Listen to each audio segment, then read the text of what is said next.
Olá, pessoal do quinto ano, tudo bem? Vamos então para a segunda parte aí, ó, deste capítulo chamado Sistema Solar. E aí, nesse segundo momento, nós vamos falar sobre as explorações espaciais e suas tecnologias. Então, é importante a gente sempre ter algumas coisas dentro da nossa cabeça. Algumas perguntas são importantes. Por exemplo, do que são feitos os planetas e os demais corpos celestes dentro ou além do sistema solar, tá? É uma curiosidade, né? Outra curiosidade: será que já existiu ou existe vida em outros planetas e até mesmo em satélites naturais deles, né? Destes planetas? Porque a gente tem que entender que o universo ele é enorme. Além disso, nós conhecemos a Terra como um lugar que tem vida. Mas será que outros planetas, outras galáxias, não vão ter outras estruturas que também vão habitar alguma forma de vida, né? Então, para tentar responder a essas e a outras perguntas sobre o universo, são realizadas, né, o que a gente chama de explorações espaciais. E aí, hoje nós podemos, né? Nós sabemos que podemos explorar aí o espaço graças ao quê? Ao desenvolvimento, né, de recursos tecnológicos, ou seja, da tecnologia. Aí, entre eles, a gente pode citar telescópio, tanto terrestre quanto espaciais, satélites, né, artificiais e sondas espaciais. Aqui nós temos nessa imagem aqui uma estação espacial, tá? Nós temos também veículos, robôs, né, que são, né, as sondas espaciais, veículos, robôs, são, né, aeronaves que não são tripuladas, né? Então, mas que conseguem chegar em alguns lugares e trazer informações para nós. Então, isso tudo é muito importante.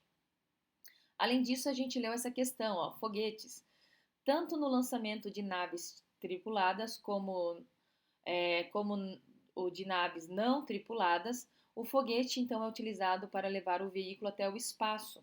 Então a gente precisa de uma força, tá? Uma força para levar esses foguetes aí para o espaço, né? Essas estruturas para o espaço e quem faz esse percurso junto aí então são os foguetes, né? As sondas espaciais são naves então não tripuladas que carregam vários equipamentos né, de laboratórios para justamente fazer análises e medições, tá? Além disso, elas vão ter câmeras fotográficas que possibilitam então a captura de imagens, né, de locais e corpos celestes, tá? Então isso é muito importante. Vimos também que os rovers ou veículos, né, robô pousam e se movem, né, na superfície do astro. Essa é uma imagem aqui, ó, imagem ilustrativa do rover, né, e do helicóptero na superfície de Marte, tá? Então nós temos essa característica aí, né? E aí nós temos também que, além dessas missões, né, para o espaço de uma maneira geral, nós temos missões à Lua. E olha lá, antes de a gente falar sobre as missões da Lua, né, vamos falar sobre os meteoritos, que são fragmentos de corpos rochosos, cometas, asteroides ou até mesmo de planetas, que atingem a superfície de um corpo celeste e podem ser compostos de rochas, de metal ou de ambos, tá? E nós temos, né, por exemplo, aqui no planeta Terra, nós temos museus que expõem meteoritos, tá? É claro que são meteoritos, né, de um tamanho não muito grande, até porque, dependendo do tamanho desse meteorito, né, acabam então causando um problema maior, um impacto maior. Mas vamos falar então sobre as missões aí, ó, à Lua. A gente sabe que a Lua é o satélite natural, é o astro que está mais próximo da Terra, e quando a gente olha a superfície da Lua, a gente consegue perceber que ela tem três características, né? Ou seja, ela tem uma área mais clara, ela tem uma área mais escura e ela tem algumas crateras. No passado, lá na antiguidade, pensava-se que as áreas escuras fossem preenchidas então por água, e por isso elas foram chamadas de mares.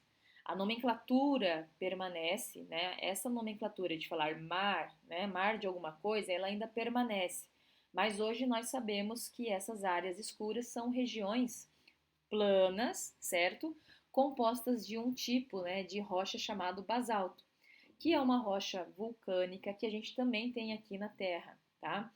E com relações às regiões claras, essas são ricas em montanhas. Então a gente tem as cores escuras, seriam planas e formado por rochas vulcânicas do tipo basalto, e as regiões claras seriam então as montanhas.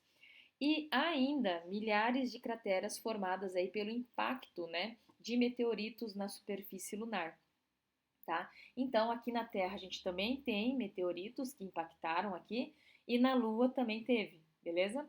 Olha aqui essa imagem, nós temos, ó, regiões escuras, regiões claras e a gente consegue ver algumas crateras, como esta aqui e esta aqui, ó, a de Tycho e a de Copérnico, né? Tem essa aqui também de Aristarco, tá? Tem essa cratera aqui de Kepler, né? Tem a cratera aqui, ó, de Grimaldi, tem a cratera de Platão, né? Aqui escuro é mar, né? É mar e é mar. Vocês percebem que existem nomes nessas estruturas, né? Esses nomes são então de pessoas que contribuíram para esses estudos, né, da astronomia, tá bom? Curiosidade, essa aqui a gente consegue visualizar, né, a olho nu, ou seja, sem recurso de nenhum outro equipamento, a gente consegue ver, tá bom? E aí nós temos então que para estudar a Lua, os cientistas eles vão mapear, né, ou seja, vão nomear seus mares, né, suas montanhas e suas crateras, além de outros aspectos aí da sua superfície. Então nós temos essa característica aí. Aí nós temos isso aqui, ó. Você sabia que as crateras da Lua receberam o nome de pessoas importantes como astrônomos, matemáticos e filósofos? Sabia sim. Algumas crateras receberam o nome de mulheres cientistas. Eu queria ter o meu nome em uma cratera. Então foram pessoas que contribuíram, né? Então isso é importante, essa contribuição. E aí, com relação à Lua, né, o único corpo celeste já visto por seres humanos,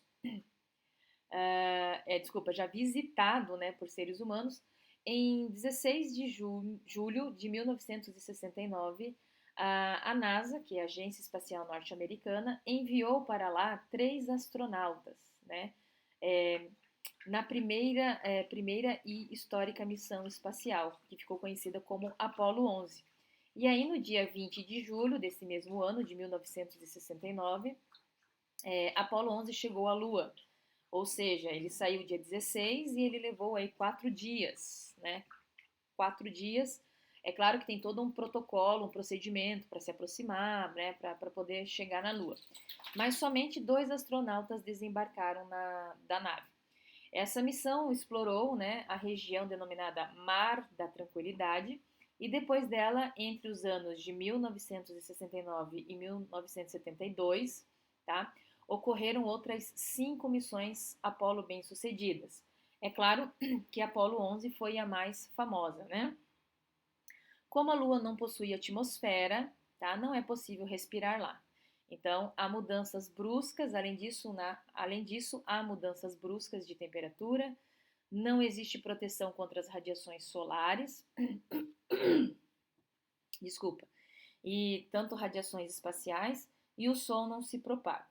Então, por isso que para poder chegar lá, os astronautas tinham que usar um equipamento, uma vestimenta específica, né?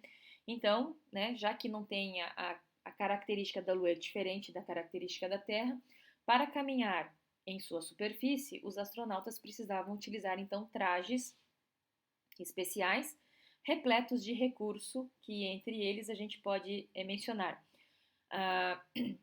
fornecimento de oxigênio, eliminavam o gás carbônico, porque quando a gente respira o oxigênio, a gente libera gás carbônico. Essa roupa possuía um isolamento térmico, né, e continham, né, um sistema de comunicação entre eles, o que era muito importante, além dos dois que desceram, e a comunicação com a aeronave também, né, com a nave espacial. Posteriormente, as outras missões de Apolo, que ficaram conhecidas como Apolo 12, Apolo 14, Apolo 15, Apolo 16 e Apolo 17, foram enviadas à Lua e ao todo foram coletados centenas de quilos, né, de amostras de solo e de rochas para serem estudados, né, além de, né, estudar essas características da Lua, né? Então, outra coisa interessante é que recentemente cientistas encontraram evidências da existência da água congelada na forma de cristais, né, misturada com o material das crateras ao redor dos polos norte e sul da Lua. Então, existe essa indicação de água congelada, né? Então, é um fator importante porque a água é importante para a vida. E aqui nós temos uma imagem, ó, de algumas crateras, detalhe da superfície do solo lunar vista de cima.